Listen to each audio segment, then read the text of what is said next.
वृंद देवी तुलसी महारानी की जय। जगत गुरु शीला प्रभुपाद की जय। वृंदावन धाम की जय।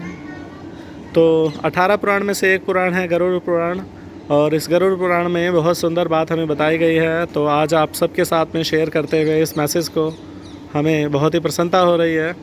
तो गरुड़ पुराण में बताया गया है कि जिस घर में तुलसी प्रतिष्ठापित होती है, जिस घर में भी तुलसी की पूजा इत्यादि होती है, सेवा होती है, उनकी देखभाल की जाती है, तो वो जो घर है वो तीर्थ स्थान बन जाता है। बोलिए वृंदा देवी तुलसी महारानी की जय। और सबसे बड़ी बात कि वहाँ पर यमदूतों का प्रवेश नहीं होता। तो अगर उस घर में अगर कोई भी व्यक्ति, क्योंकि जन्म और मृत्यु जो है वो संसार का नियम है, जिसका जन्म हुआ है उसकी मृत्यु निश्चित है। तो परिवार में जितने भी लोगों का जन्म होता है तो उन सब की मृत्यु निश्चित है। और यदि वो व्यक्ति अपने घर में अगर किसी भी प्रकार से अगर शरीर छोड़ जाते हैं तो उस घर में उनको यमदूतों का सामना नहीं करना पड़ता।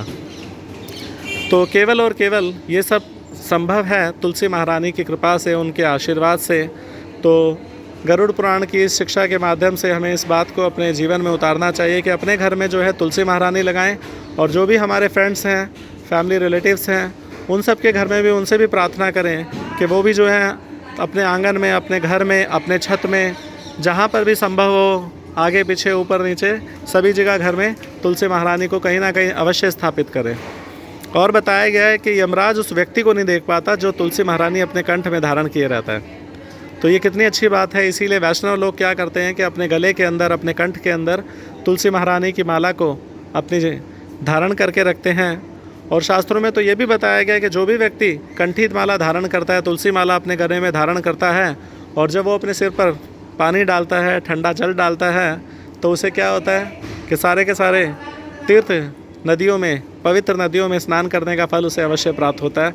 ये संभव है माँ तुलसी देवी की कृपा से। बोलिए तुलसी महारानी की जय। तो इसीलिए वैष्णव लोग क्या करते हैं कि तुलसी मैया को अपने कंठ में धारण किए रहते हैं, और अपने फैमिली के जितने मेंबर्स हैं उनसे भी प्रार्थना करते हैं, फ्रेंड्स को भी रिक्वेस्ट करते हैं कि आप भी जो हैं 4 प्रकार के पापों से बचें और तुलसी माला अपने कंठ में धारण करें। तो इस प्रकार से आपकी जन्म मृत्यु के सागर से रक्षा होगी।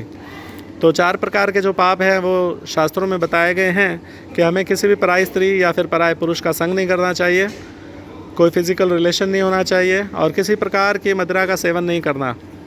और साथ ही बताया गया किसी प्रकार का मांस भक्षण नहीं करना, क्योंकि वो तामसिक होता है, और लहसुन प्याज भी तामसिक होने के कारण ही उनका भी अपने जीवन से त्याग करने का प्रयास करें।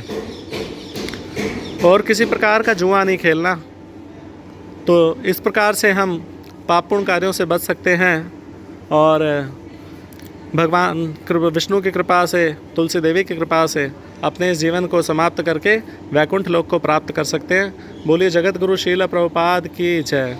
और आगे भी इस प्रकार से शिक्षाओं को ग्रहण करने के लिए आप जो हैं दामोदर श्याम दास के नाम से हमारा चैनल है, उसको आप सब्सक्राइब कर सकते हैं। तो ये केवल उन्हीं लोगों को सब्सक्राइब करना है जो केवल आगे भी शिक्षाओं को ग्रहण करके अपने जीवन में उतारना चाहते हैं। हमारा कोई पब्लिसिटी करने का कोई उद्देश्य नहीं है। वृंदावन धाम की इस पवित्र भूमि पर अपने हृदय से हम यही प्रार्थना कर रहे हैं कि जो भी भक्ति में आगे बढ़ना चाहते हैं और इस प्रकार की शिक्षाएं और लेना चाहते हैं तो इस चैनल को सब्सक्राइब करें। हरे कृष्णा। वृंदा देवी तुलसी महारानी की जय। राधा श्याम सुंदर भगवान की जय। जगत गुरु शीला प्रभुपाद की जय।